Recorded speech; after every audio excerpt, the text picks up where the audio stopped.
What's up, everybody? This is Bryson Fowler, Boss Talks on the Rooftop, PCA 2026.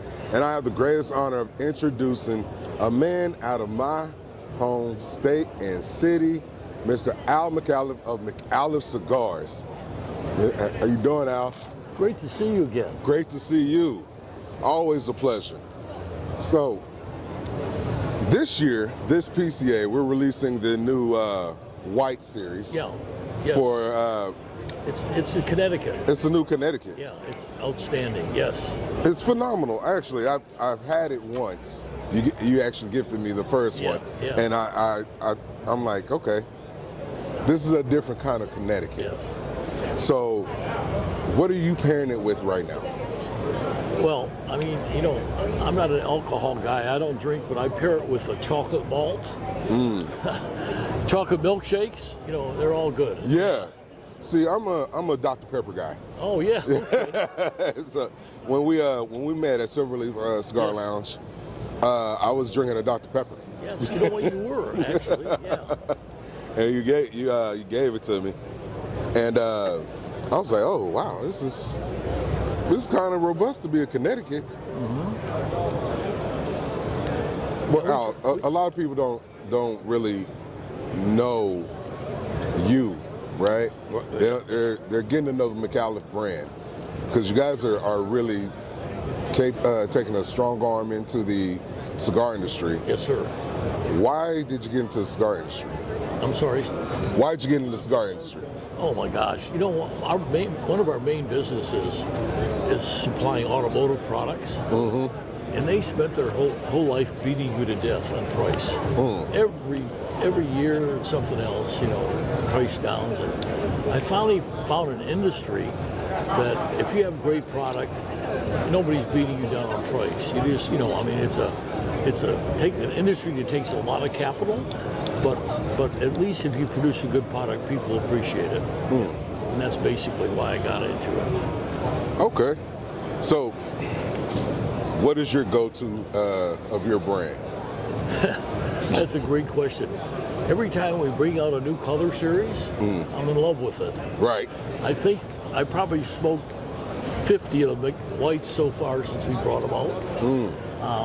And you know, and before that it was a green. The green's still outstanding cigar. And initially I loved the black because it was a little stronger. Yeah, it had a little more character. So, but right now the green and the white and the black are my three favorites. Right. Oh, and the red's pretty damn good too. Yeah. Yeah. Yeah. Yeah. And see, the black and the purple Yes. have been my go-to from Micallef Cigars. Well, people say that to me, and the purple and the blue are so close, I can never figure out which one I want to smoke. Yeah, but I understand. Yeah, that's interesting. I feel like the purple has a different little nuance to It it. does. Yeah. I mean, So that slight little touch to it really enhances it for me, for my palate. well, guys like you can tell the difference because you got an excellent palate. Yeah. You know, I'm getting there. you're getting there. Well, I'm getting there. I've been at this for 8 years, and I can tell a good cigar from a bad cigar, and that's the only palate I have. And that's really all you need. Yeah. That's really all you need. Like, hey, do I like it? I like it. We're gonna put it out. We're gonna produce it, right? Yes, sir. So, the other unique thing about you is Micallef Cigars has its own factory in Esteli, Nicaragua. Tell us about that. Well, you know, my whole background is manufacturing, you know, because we make rubber parts, silicone rubber parts, and a variety of other kind of products for a lot of industries. So for me to buy a cigar that somebody else makes, it's totally foreign to me because I want the ability to control it from the seed to the leaf to the manufacture or to the, you know, to the aging to manufacturing, and so that's more my personality. And so now we're growing mostly our own tobacco now, and so we got a pretty good handle on everything. And I can tell you that a lot of my good friends and competitors will tell you that we're consistent year after year and have the best construction, and that's really nice to hear that from you. for the guys. You know, Right. the big guys, yeah. Yeah, and definitely, because you took over the whole quality control Yes, process. sir. And the building was originally Davidoff's plant. Oh, wow. And they left, and I think they moved everything to Dominican Republic. And so the building was just sitting there, and just a moment. we bought the building and then spent a bunch of money upgrading the building. Because with Davidoff, it wasn't their show place, okay? Right. It was just a manufacturing plant. So Right. now we've done a lot of upgrading, and with the Gomez Sanchez family, who are Cuban. When I say family, I mean the family, mother and two brothers. Wow. And if there's always a Gomez family member, Sanchez family member down there, and they live in Miami, but they go back and forth. And, Right. yeah, they're in my opinion, they're outstanding blenders, and they're quality maniacs. Right. Which fits me perfectly.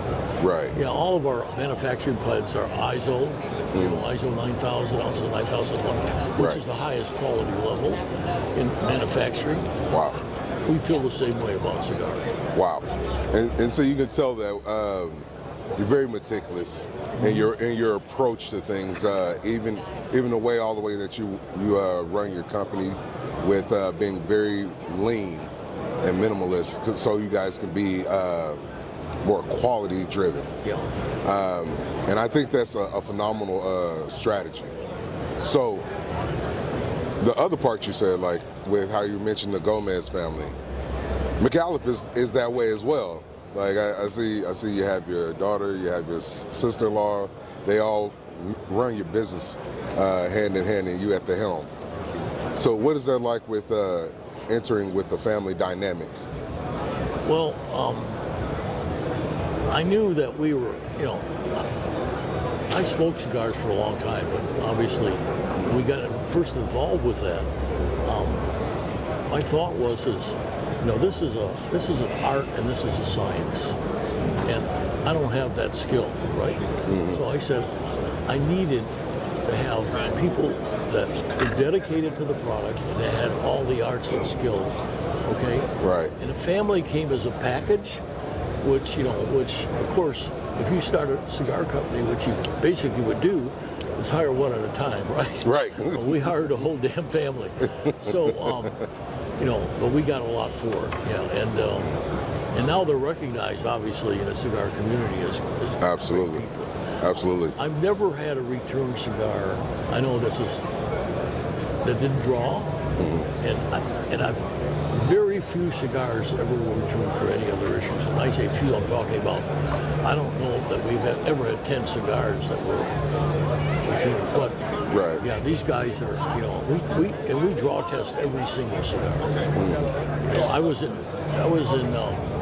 London, and I bought. In a very private, secret club, I bought two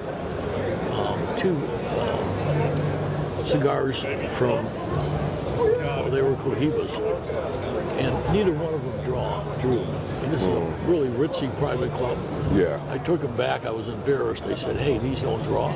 Right. He says to me, "Hey, Al, don't be upset. A lot of these cigars don't draw." Wow. See. Which Yeah. both And me that's been a hard thing, right?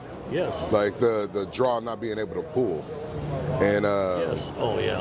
and you had to take them back. Yeah, everybody says, well, I don't want to stuff a damn stick down there. Right. I want it to draw Right. at the beginning, yeah. But with this Micallef, the white series, it's very aromatic, has a cream taste to it. It's very bold, and the flavor is consistent all the way through.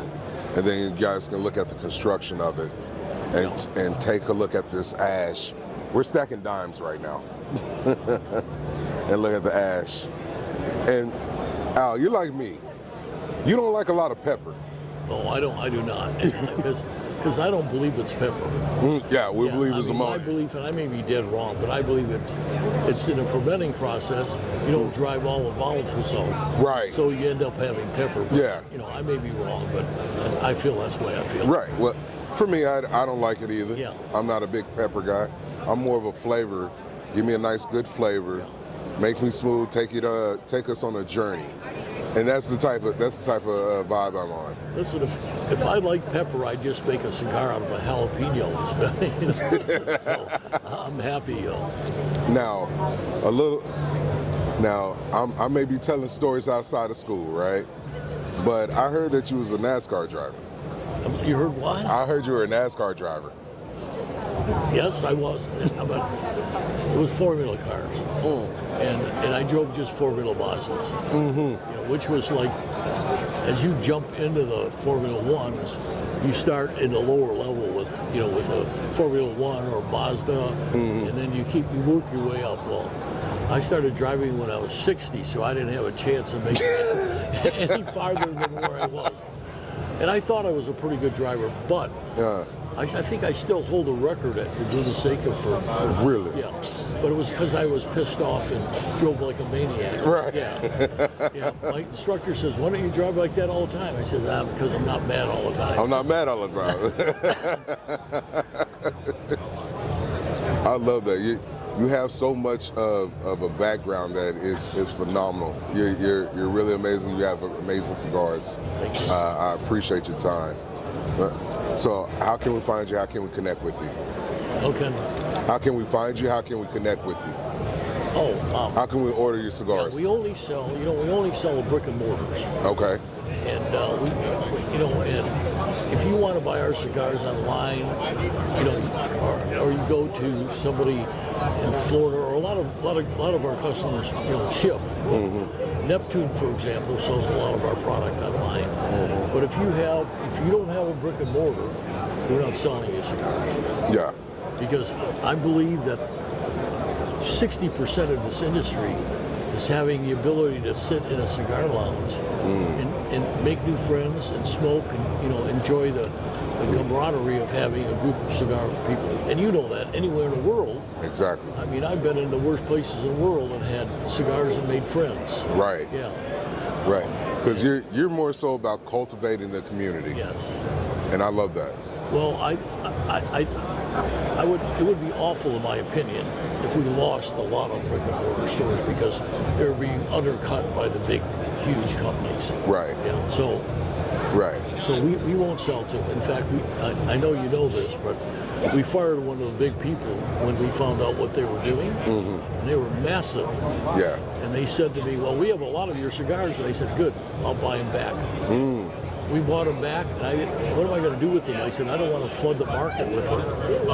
So what I did is I sent them to Cigars for Warriors. 30,000 cigars. Wow. Went to them. Yeah. Wow. Wow, that's amazing. And I tell those folks, hey, has anybody ever given you more than 30,000 cigars? Call me, because I hate being in second place. Right. See, and that's the beautiful thing about this, like giving, being able to give and being a cheerful giver about it, and then it becomes a competition. Yes, exactly. So, hey. I can't tell you, honestly, hardly a week goes by where I don't get a gift sent to me by one of the soldiers that smokes cigars overseas. I've got flags that flew over every place in Europe or the Middle East. I've got challenge coins. I always get something from these guys. Yeah. I got a machete from one of these guys that had our name carved into it that they made. So it's just amazing. That is amazing. That's phenomenal. Yeah. Well, I appreciate your time. I'm delighted. Thank you. It's been an absolute pleasure. We actually got to link up in New Orleans and not in Fort Worth. Yes, that's great. So guys, check out Micallef Cigars. Go to your local shop. If they don't have them, request them so they can get an account with Micallef Cigars. This is Boss Talks on the Rooftop. Remember, storms don't last, but your home should. Peace. Two things.